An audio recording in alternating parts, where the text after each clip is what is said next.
right. I like it. Big dog is in the house. Little John Randall for you on this Christmas week. What's going on, people? Appreciate you guys listening. It's time to turn up. Weekly Chiefs podcast. I'm back here again with the A-Team. Hannibal, Vahe, Gregorian, Howlin' Mad, Sam Mellinger, my man Face Kerkhoff. We are in the midst of basketball royalty, folks. That's right. That's right. Hall of Fame. Hall of Fame basketball writer, Blair Kerkhoff, man. We're so proud of you, man. We so are. Proud of you. That's Congratulations. I really appreciate that. That's quite an honor, and I don't know how much football I'm going to contribute to this thing today because I'm thinking college hoops. But hey, we just came off another Chiefs victory That's yesterday, right. didn't we? And you don't have to contribute football. You're the big shot in the room right now, my man. Bang your ring on the table at this point. You know? Yeah, you calling shots. You know, all of us can only aspire to have some sort of honor like that. Congratulations. Thank you very man. much. How awesome is that? What's going on, fellas? Hanging out? We back in the mix again. We're back in the mix after our little 3 a.m. wake-up call or whatever it was, just so we could be here for this. Yeah.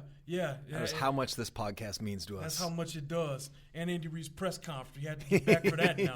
Don't forget. There's nothing like sleeping for 2 hours after a game so you can get back in time for press conferences. Right? I missed it. What, is he looking forward to the challenge of facing the Browns? Is that? You're never going to believe this, but they're a good team that's well coached. Okay, yeah. good. Was that on the record? That was on the record. Oh, wow. Good stuff.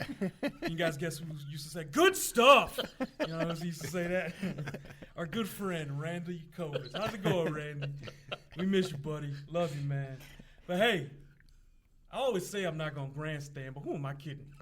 The first podcast we did with the three of us was 52 minutes. Then we got the four of us in here. It was 56 minutes. What's the over-under, Sammy? You like these things. What's the over-under for how long this thing's going, baby? Well, that would be an even hour, right? If we yeah. go. Smart man takes the over. See, they didn't like that. They didn't laugh at that. They were like, oh, I don't know about that. I was going to suggest splitting the difference. But That's actually how I was thinking, but Well, let's see how it goes, man. We got a great show for you guys today. Got some new features. Remember last week? I bet these guys can't wait to hear where they are. Remember last week we introduced the scouting term of the week. I've got that. We've also got a new game. If you like the NBA, TNT, you might have heard a little game they like to play called Who He Play For with Charles Barkley. I'm going to play this with our esteemed crack of Chiefs writers in this room. It's going to be a good time. We're going to pick 5 former Chiefs, and we're going to try and figure out who he played for. It's going to be great. All right? We'll see how many we get in here. It's going to be embarrassing if we miss one, right? But we'll see. Also, I've got a couple questions for these guys that we're going to talk about after this last game. And as always, with the Ask the A-Team hashtag, we got some questions that we're going to answer from the people, because I'm the people's champ in here, and this is the people's podcast. So we are here for the people.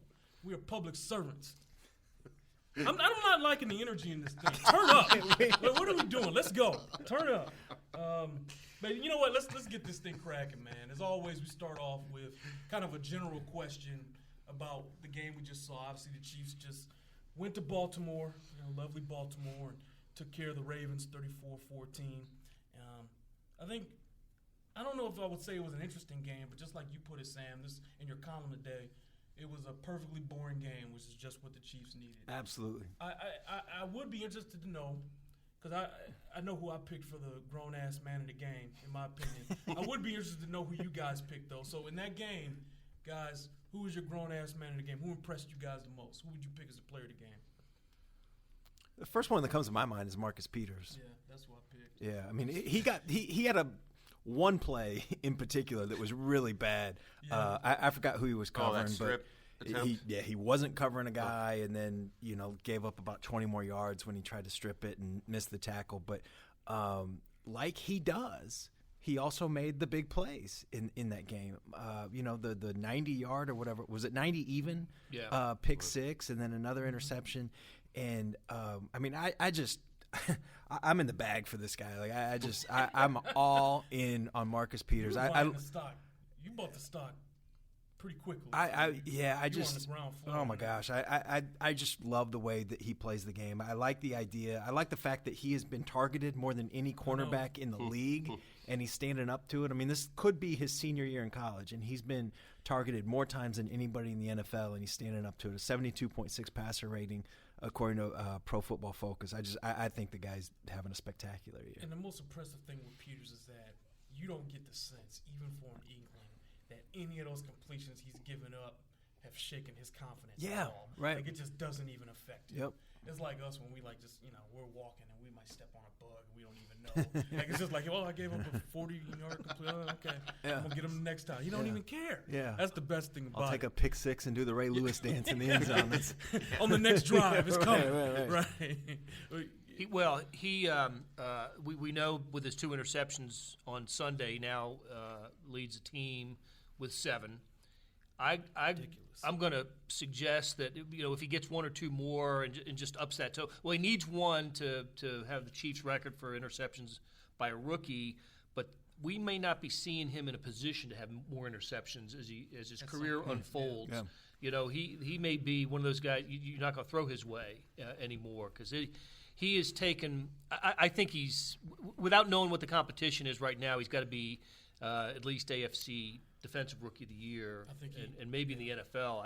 I don't, like I said, I don't know what the competition is. He definitely sees past, I think, Ronald Darby from Buffalo. Yeah, that's right. He's taken 7 interceptions to Darby's 2. And, like, if you look at the metrics, Darby has better, like, Pro Football Focus numbers. But, like, boy, we watched Marcus Peters all year, and that guy's been a transformative figure on this defense. He's a highlight film guy. Look, and we were talking about this number yesterday, but you guys are conscious of it. I'm sure our listeners are, or maybe they're not. Chiefs had 6 interceptions as a team last year. Yeah. Marcus Peters has 7. And he's not the only thing changing tilting that dynamic, but that's part of this formula that they've got. And look, every team would draw up that formula. We get more turnovers and we create more turnovers. We don't give the ball up. But I think it really says something about this team. The other thing that strikes me all the time is how many times you can say, look at the Chiefs' luck. You can say that all the time, and how much really it's distorted because other teams are the ones making the mistakes that the Chiefs aren't making. But again, on Peters, the receiver falls down.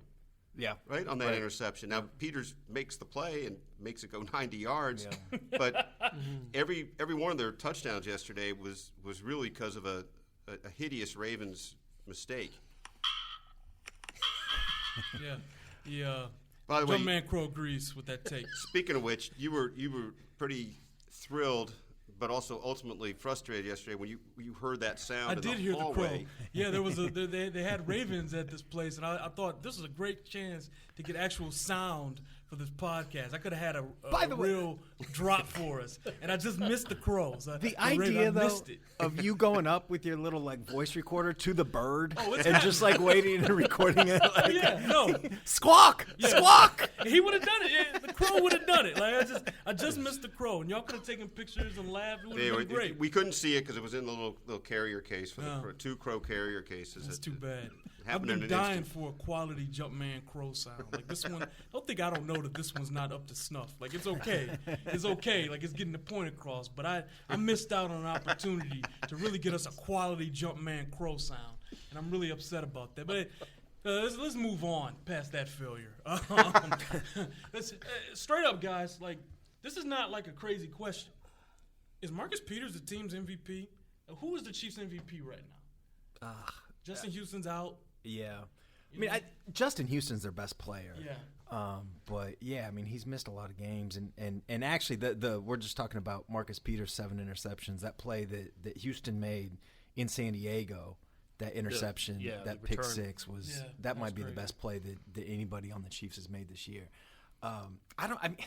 I heard, was it Teicher, I think, asked the question. He did, asked Andy yesterday. Yeah, in the press conference. And I can't think of anybody that would be demonstrably above him. Maybe Macklin. Mm-hmm. He's had a big impact. I'll give you one. I think it's Derek Johnson. Derek Johnson's a great one, too. I think it's Derek Johnson. I think he is having an incredible season. Yeah, he is. I looked at I got the stat sheet yesterday, and I didn't hear his name called a bunch. You know, there were so many defensive highlights, and he contributed. He had the forced fumble that Tyvon Branch returned from a long touchdown. He had 12 tackles yesterday. Yeah. 12 tackles. Yeah, and he just, and that's the thing. Like Johnson is, I don't know how he's doing this after that Achilles injury. Because like you wrote, Sam, for Sunday, he's not supposed to be able, Not at all. to do this. He's supposed to be 80% of this. And I think you look at how bad the Chiefs' run defense was last year. Yeah.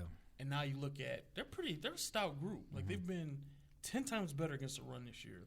You got to attribute a lot of that to like guys like Jay Howard, right? But like Derek Johnson's back. There's He's one making there's DJ one play a plays. game where he's in the backfield, Yeah. you know, before right after the handoff. Yeah. And making a play back there and And it looks like a glitch in the game almost when Yeah. he does that. Like he just sneaks around a blocker and submarine somebody. Yeah.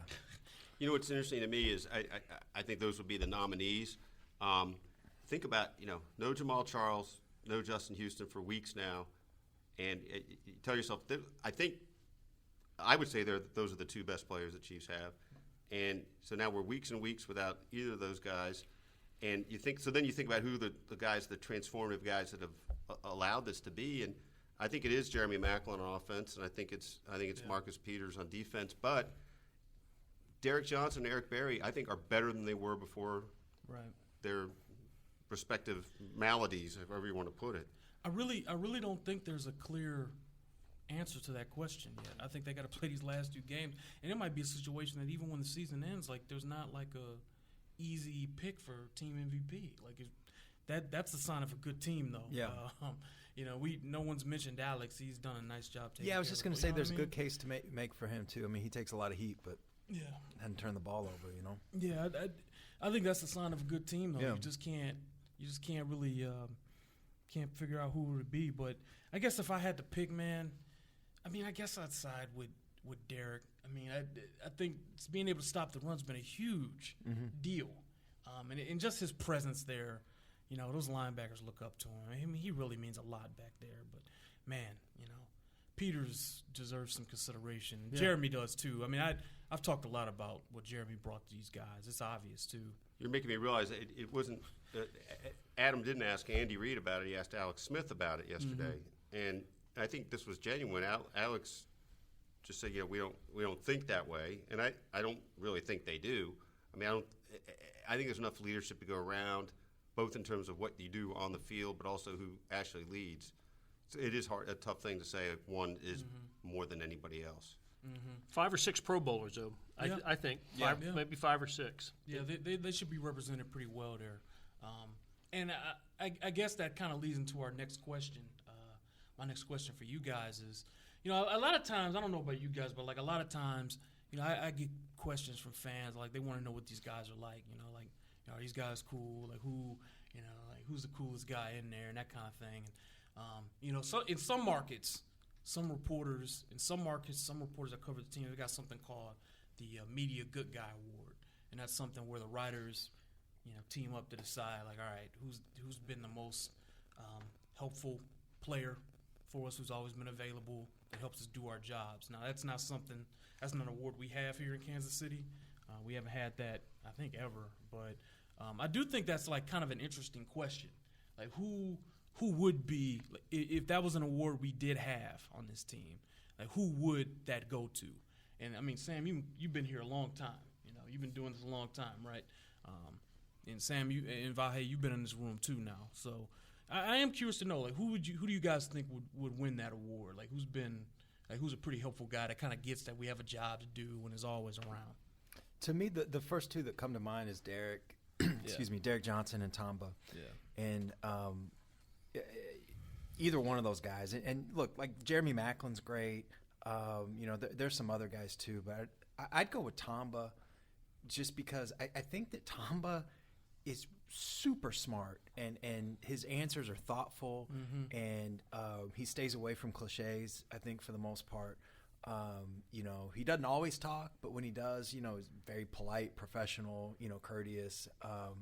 That'd be my guy. He's my favorite guy by far to talk to in that room because I just think he's so smart and thoughtful.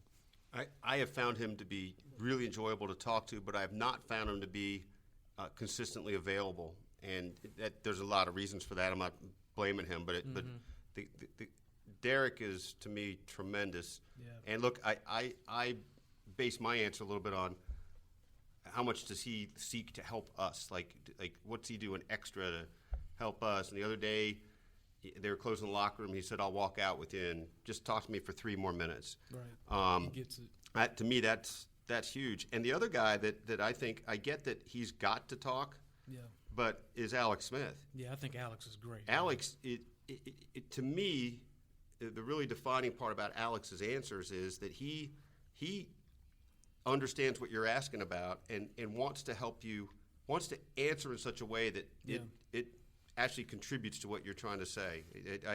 I feel like that's invaluable, and that you can't count on that out of such high-profile guys very often. Right. So, I mean, he's the quarterback, and he tries to give you good answers. Like, I think he tries to give you thoughtful answers, and that's not something that's overlooked. I mean, I think he does try it. And same with, like, Derek or Tombo. Like, those guys, for sure. They'll give you thoughtful answers, too. And I'd say in general, man, like, I think there's a lot of, like, thoughtful guys in that room. It's just, like, who's going to be available to talk when.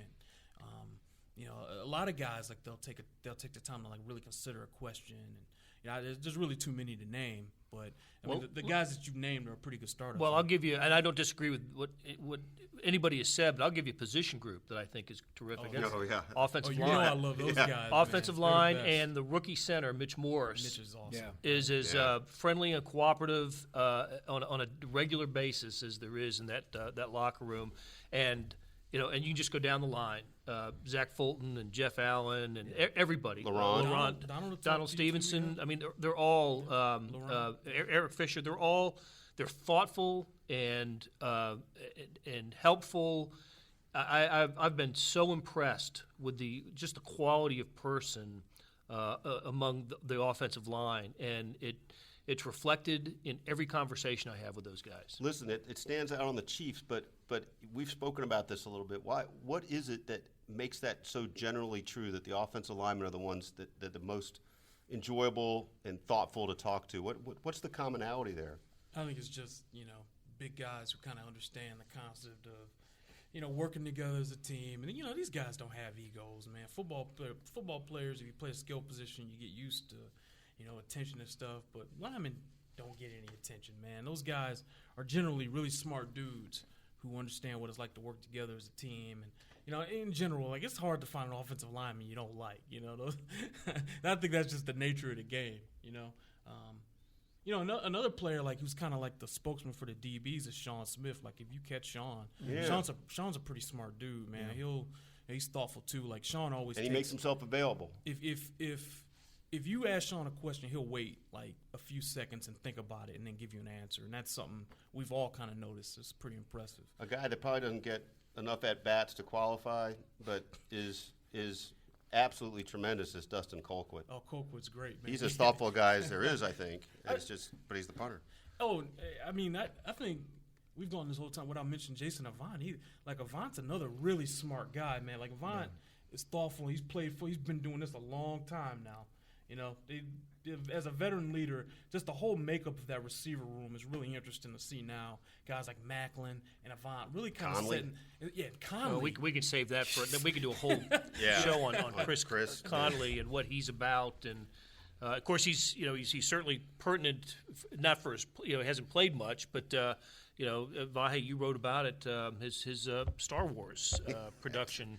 I mean, he is he's the guy I would vote most likely to become a president of those in the Chiefs locker room. He is a sharp guy, and he's got a wonderful future outside of football. He's living the dream playing in the NFL, and I think he's got an upside beyond this that maybe as great as anybody in that locker room. And look, you talk about role model. He's a journalism major. Yeah. What every kid should be looking to be. I do think with Chris, follow the lead of Chris Conley. Nobody really cares about this because it's just Gunner on special teams, but he works hard. I know on he those does. Plays, and he'll get double teamed and he'll beat it and he'll sprint. I mean, he's working hard. I believe in him. I think he can be a player. I do too. I'd like to know more about. It's certainly grist for a story down the road, but guys like Chris Conley, wide receivers, or any kind of offensive skill position players that because of the NFL and the roster size have to play gunner, have to play special teams, have to make tackles. Yeah. I'm sure it's something these guys haven't done since grade school. Mm-hmm. But now they have to do it, and they better be good at it, and they better be enthusiastic about it. I think that's a whole different world for them that at least this team seems to be doing pretty well. Yeah, because let me tell you something. If you're a backup guy in this league and you can't play special teams, you can't be on the roster. Yeah. They're not going to keep you.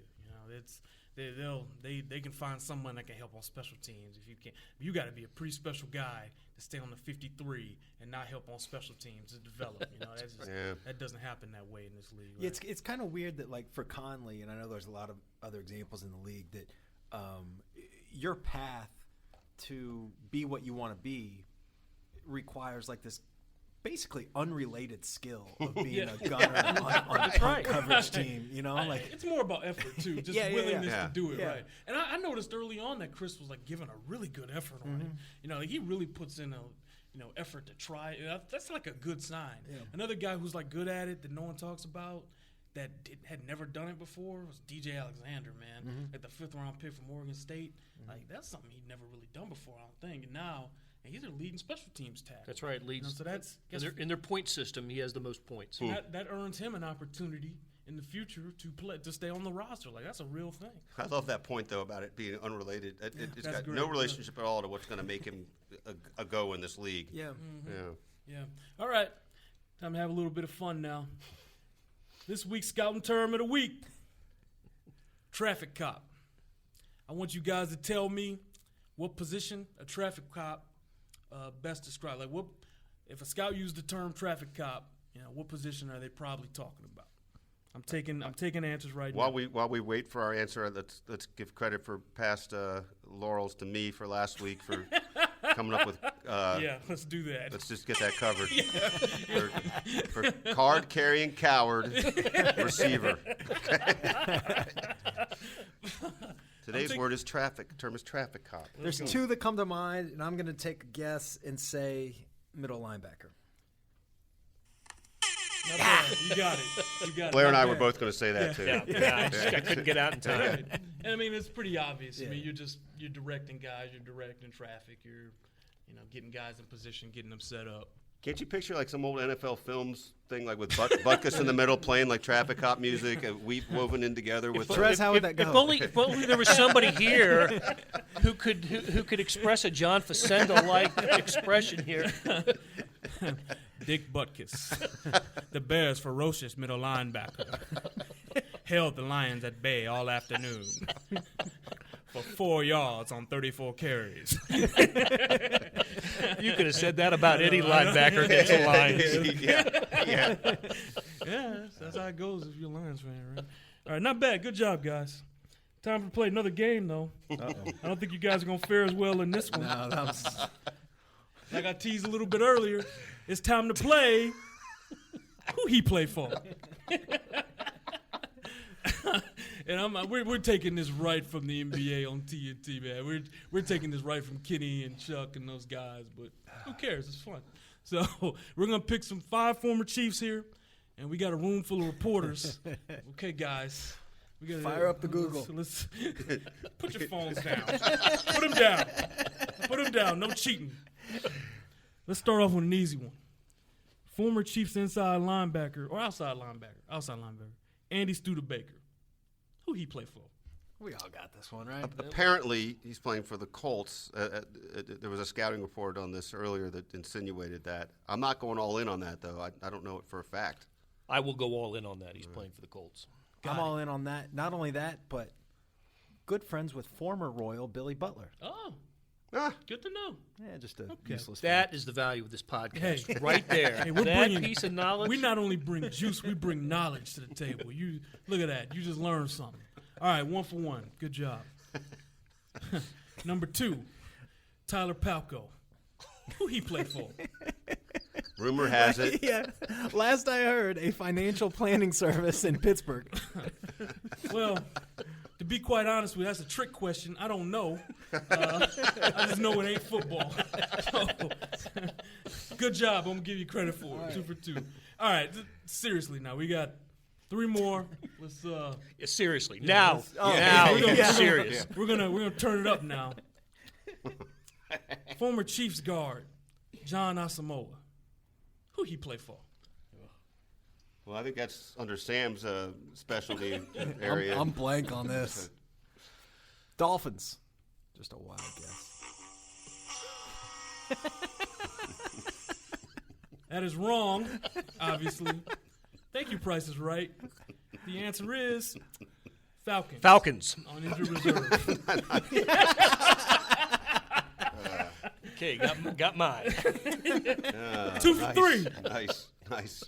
Here's the 4th one. Donnie Avery. We just saw him last year.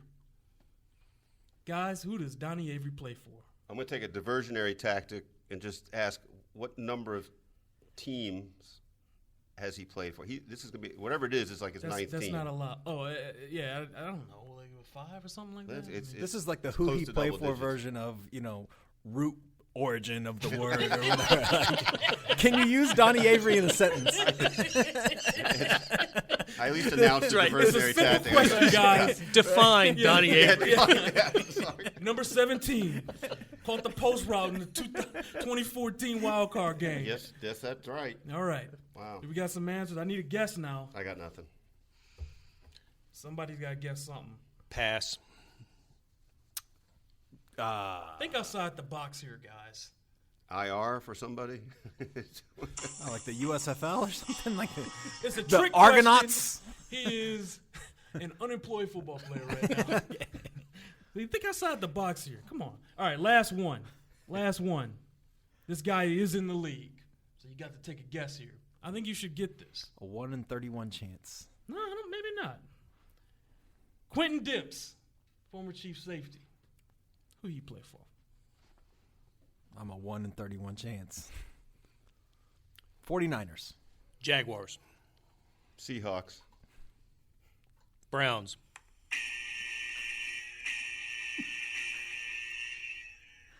Texans. And that means we might see him again. That means we actually already saw him this season and forgot. No. No, I think he got signed after that game. That must have happened. Oh, yeah. because we would have had that. Yeah.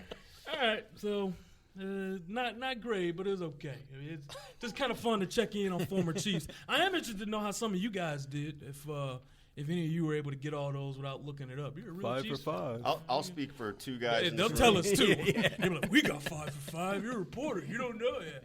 No, we don't know. You kids, Terez and Sam, wouldn't probably know this feeling, but back in the day, and I think you're going to be like this, but maybe not. It might be interesting if you're different. The flux from year to year with teams was so much less that you would study your team, and there might be 4 guys that change in the next year. I mean, I can honestly tell you, I think I knew the names pretty much of every guy on every team in like 70, 71, and 72. And then, my head was full, and they started moving around. You had their football cards. And plus you had the cards, and you had your Sunoco NFL action. And the same with baseball. It's true with all the pro sports. But you get your cards, and you This is that old man talk. Old man football. I ain't mean to channel Sheldon Richardson, but we gunning for the 25 to 35 demographic now. I'm just playing. I'm sorry. I couldn't help it. That's good. No, that's good. I remember back in 1975. Y'all think somebody old enough? Y'all think the people that little conversation was catered to know what a podcast is? I don't think so. Well, I tell you what, you better be thinking about our entire audience here, my friend. You have just insulted. No stone unturned. Just insulted. Hey, we got a pretty diverse group too. I'm 31, and Sam, I think you're 35. 37. Damn. All right. I look 35 though, right? Damn. Okay. And Blair's older than me, but I look older than him. Yeah, we cover the full spectrum here of ages too. That's good stuff. All right, guys. Time for the. Enough of that old-fashioned stuff. Did you like the Sheldon Richardson joke? I enjoyed it. I was going to get up and give you the old man football. Yeah. Georgia. That's the old man football. Oh, that was great. Yeah. All right. So here's a part of the podcast where we go to our readers. This is a reader portion. Again, we are the people's champs, and we enjoy being there for the people, so we ask your questions. And this first question, I think is probably best suited for Sam here because you definitely fit in this category here. We're going to just let you answer this and move on.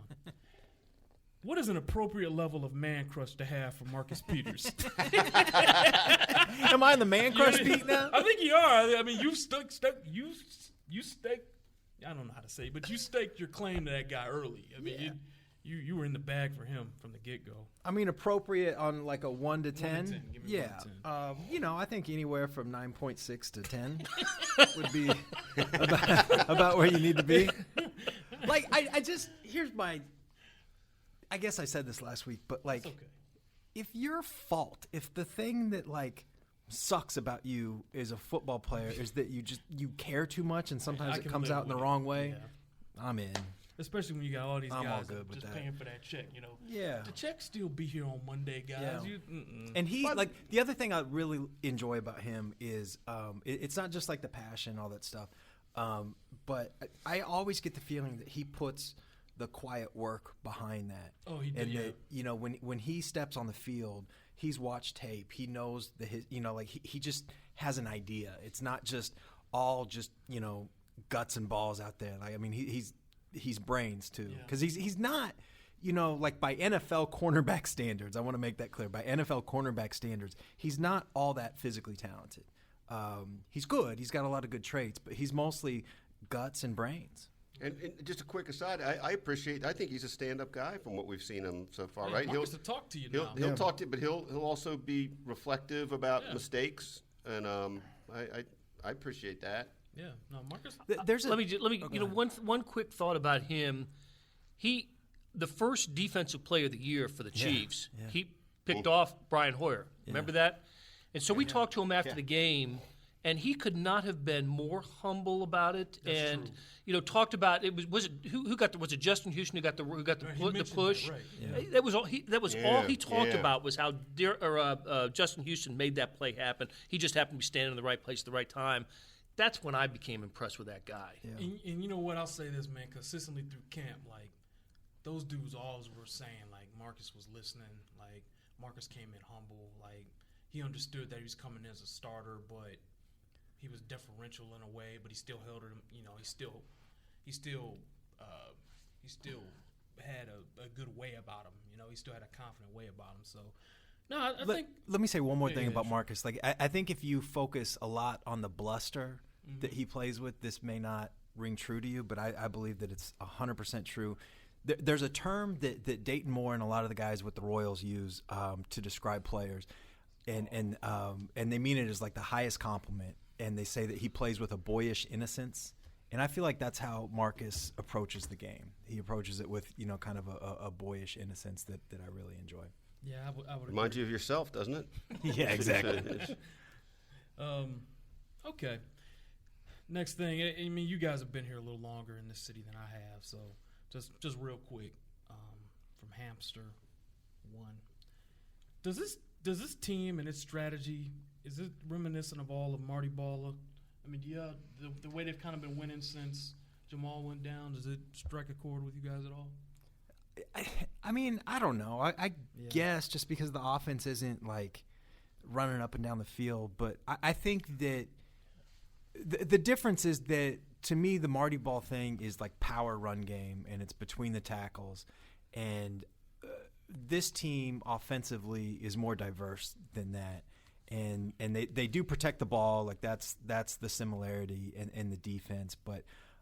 I don't know. I think that's a little bit of a reach. I understand where that question comes from, and there's some truth to it, but I don't. I'd probably side with you on that. Yeah, I don't. Statistically, it's shaping up that way, isn't it? I mean, how about in 3 of the last 4 games, they've been outgained by a substantial margin. I mean, not just, in the one game where they outgained their opponent was Buffalo, and I think it was by a couple yards. And I look at the stats at the end of a game and see where opponents have run 20 to 30 more plays, have gained 80 more yards.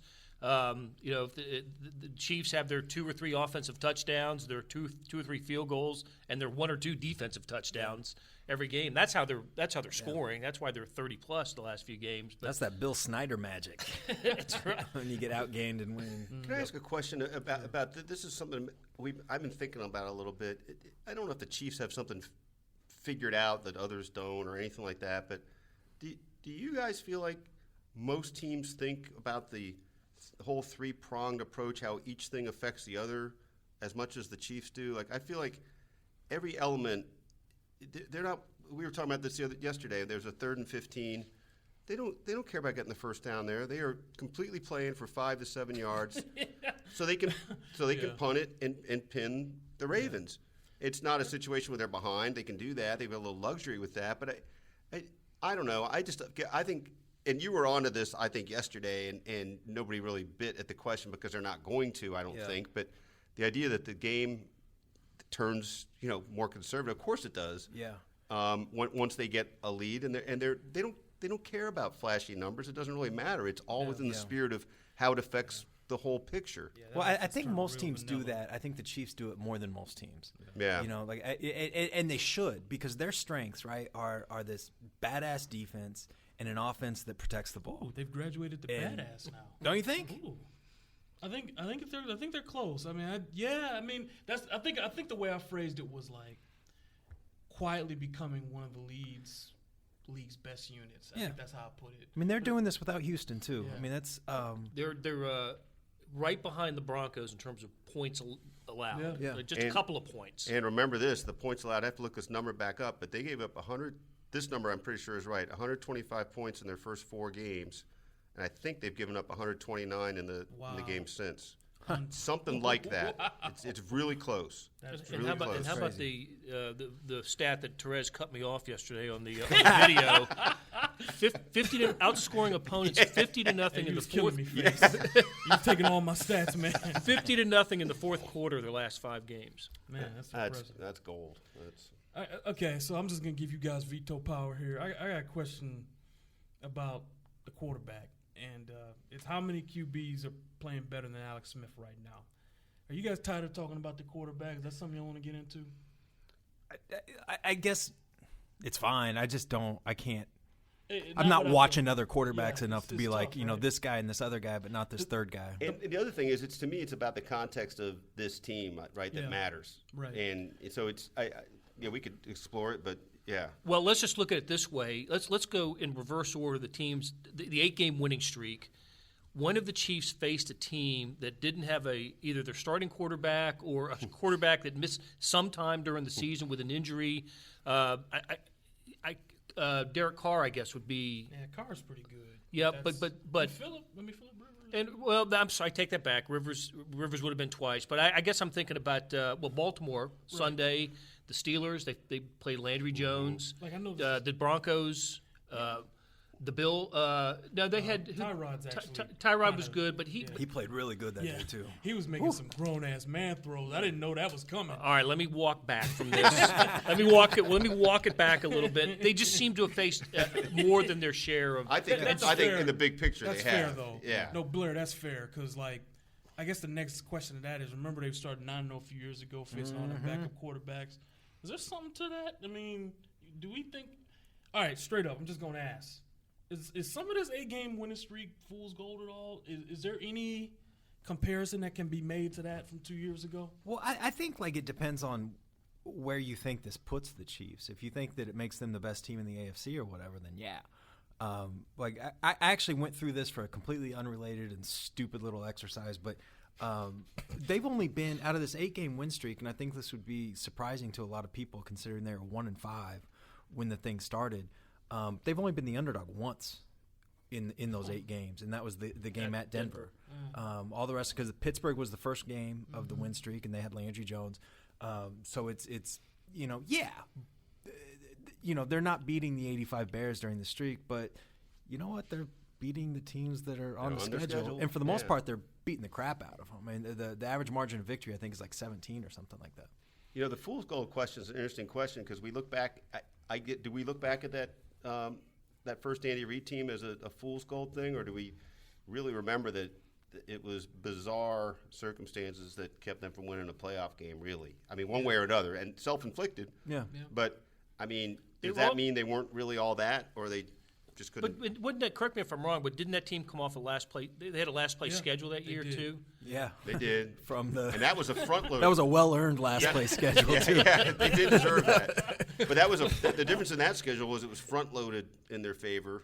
Yeah. Whereas this year was exactly the opposite. I think you'd rather have it this way, actually, because now obviously you get all the momentum on your side, but also you show some mental toughness coming back from 1-5. Yeah. You know? Okay, we got a few more here. We'll power on through them. This is a pretty good one. I like this one. From JJ Coops, 11. Have any current players made the cut for the Chiefs Hall of Fame so far? Haleen, DJ seem possible. Charles might be a stretch. No, Charles is in already. For the Chiefs Hall of Fame? The Chiefs Hall of Fame. Oh, yeah. there's going to be a Charles few is guys in, on this team. Ali is in, right? DJ is in. So the question is like, if they didn't play another game, Or yeah. are they on the Who trajectory? are the Chiefs on the roster right now that are going to end up in the Hall of Fame? Yeah. DJ, Their Hall of Fame. Right, Jamal, Yeah. Jamal, DJ, Tamba. Tamba. I think those guys, like, if they don't play another game, yeah, they're all they're right, in. They've already right. done enough. And then who are we missing? I think Houston is, Houston's got well a on really his way. Dustin Colquitt's going to get in. Colquitt Yeah, will get in, won't Colquitt. he? Yeah. I think Barry's going to I was just going to say, too. yeah, I think Eric Berry. That might be it. I'll tell you, to me, That's the a question lot. is, what's the, it's obviously low percentage, but who's on an NFL Hall of Fame track, a possible track I think here?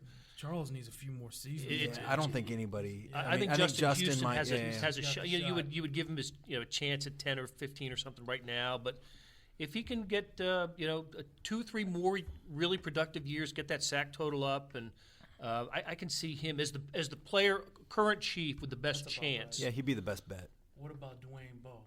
Is Bowe going to end up in that Hall of Fame? Leading receiver, right? Yeah, I think. I'd have to look. I'd have to think about it. My first. You would not have to look. My There is first no reaction. way. He's a leading receiver in franchise history. That has to There is matter no for something. way. It does matter, though, man. Go ahead, Blair. Well, Okay, go ahead. is Larry Johnson going to get it? Ooh, I don't think so. I think just because he had the 1 year basically. Well, he was the franchise's leading rusher, I think, until Charles passed him. I think last year. Yeah. I think I would consider Bowe and Larry Johnson about the same type of guy. There are, stats alone aren't for a team's Hall of Fame. I think there are considerations beyond the stats. Isn't the off-field stuff enough to keep LJ out, though? I mean, I know he's Yeah. like a great rep, right? I mean, I didn't cover the team then, but is that enough? And because obviously like Dwayne Ball has his own sort of Yeah, baggage, but, but Dwayne's is all to me innocent. yeah, Like it was just sort of like dumb Goofy stuff that he kinda, did yeah. that wasn't that big of a deal that got overblown in some ways. Larry Johnson had some kind of ugliness there, and I think that there was some. I mean, I guess you could make an argument that Bo did the same thing, but it seemed like after Larry Johnson signed that contract, it was that's what I needed. No, Thanks, guys. Bowe. No Bowe. I think Vahe? No there's an argument. There's a good I argument think to it be is made. an argument, but I don't know, man. And my general philosophy on Hall of Fames and stuff is that if you got to think about it or you got to go to the stats, they're probably not. Yeah, draw a small circle. Yeah, I'm I on mean, that. But it's like it's the way it ended here Mm-hmm. that just kind of, and then the fact he's not doing anything in Cleveland. Just Can you picture the day honoring him? yeah, I just That can seems- you? No, I really can't. No. But mine's a little. Look, face mine. is coming hard. Like, Yeah, and my view's a little distorted because I never really saw him in his Yeah. heyday. I remember just seeing this guy who was like, why did they give him this contract? I just don't want to dismiss it entirely. I think there's a chance, but if I don't think the chairman would make a strong case to put him in. He in might the have Ring of have a Honor. say in this. Yeah. So, no, and those are the only. Again, that's. I thought Jamal Charles had a chance to really ascend. If he hadn't gotten hurt this year, he might. I forgot where his career rushing total is, but I think he had a chance to get to about 8,000 this year, or kind of close in. I thought he had to get to 10,000 in his career to start being part of a conversation about the Hall of Fame, and I don't know if he's going to get there. Yeah, even like the Dwayne Bowe thing just jogged this thing in my mind that one of my favorite things on Twitter this year is I wish I could think of who does it to give him credit for it. But Dwayne Bowe has I think it's 33 receiving yards or whatever, and somebody keeps tweeting receiving yards, and it's all the quarterbacks that are above him, which includes Tom Brady, and there's a couple others that caught these passes for 40 yards or whatever. Oh, man. I mean, do we just think he just lost the juice? I mean, I think he signed the contract and cashed out. I really believe that. I say that without malice. I like Dwayne, but yeah, I think that's what happened. Yeah, do you guys? All right, we got to speed through a few more. So lightning round, guys. Let's do it. Lightning round, okay. I'll answer this one. Time for options at punt returner. Since Dak can't stay healthy, Fred Williams or Darren Reeves, another team's practice. Yeah, so people aren't very happy with Frankie Hammond. With good reason. He's not good enough to do that job. He's not. He's struggled, man. All I know is that the other options are Macklin, and that would scare me because Macklin don't need to be back there fielding anything. Would it scare? I mean, I think Wilson. I think if you got to go to the net, give it to Wilson. But Macklin does not need to be back there taking possible blows or getting hurt. He's too important to the offense. The thing you tell Macklin is if you don't fair catch it and you get hit hard, I'll get up in you now. Yeah. But yeah, I think. And by the way, I think Albert Wilson is a good. Think about this on punt returns. Is the real danger on a punt return? You should probably explain.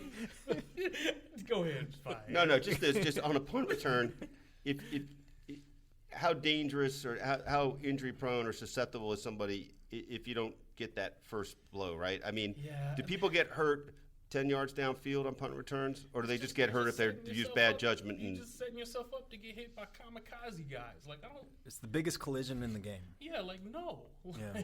He's already had a concussion this year. Yeah. Or there was a fear of one.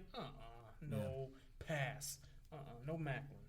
Okay. But I do think Hammond. I would say Wilson. I do think a change is gonna in a playoff game that's. Well, you can't let that be the reason. Playoff game, yeah, you can't. Maybe it's okay to go Macklin. I'm saying until the playoff game, okay. Put Macklin back there. That's what you're playing for. But until then, anything else? Okay. More than a little sarcasm in this one. Snark in this one. Can this team win in the playoffs kicking field goals instead of scoring touchdowns? Joe Swanson, coming hard. I think you know the answer to that, Joe. Sports Scout, full injury report and when you expect each to return. I encourage you to see kansascity.com, Sports Scout. I have uploaded that story to the website. Please click on it. Let's see. Oh, Joe Swanson coming in hard again. Wow. Do the Chiefs settle for field goals more than other top teams in the league? Joe Swanson coming in. You know what? Detecting a theme here from Joe Swanson. Let me tell you something. Joe Swanson, real unhappy. Not bad, Joe. Kudos to you, buddy. He's coming in hard on his favorite team. All right. Let's see what else we got. Who's had the best season on? We've kind of covered that one on defense. Between it's tough. Those guys are all having good seasons. Let's see. We got a little love for the podcast. That's good. Thank you, Phil Shrek. What else we got? Jason Collinsworth. A trade.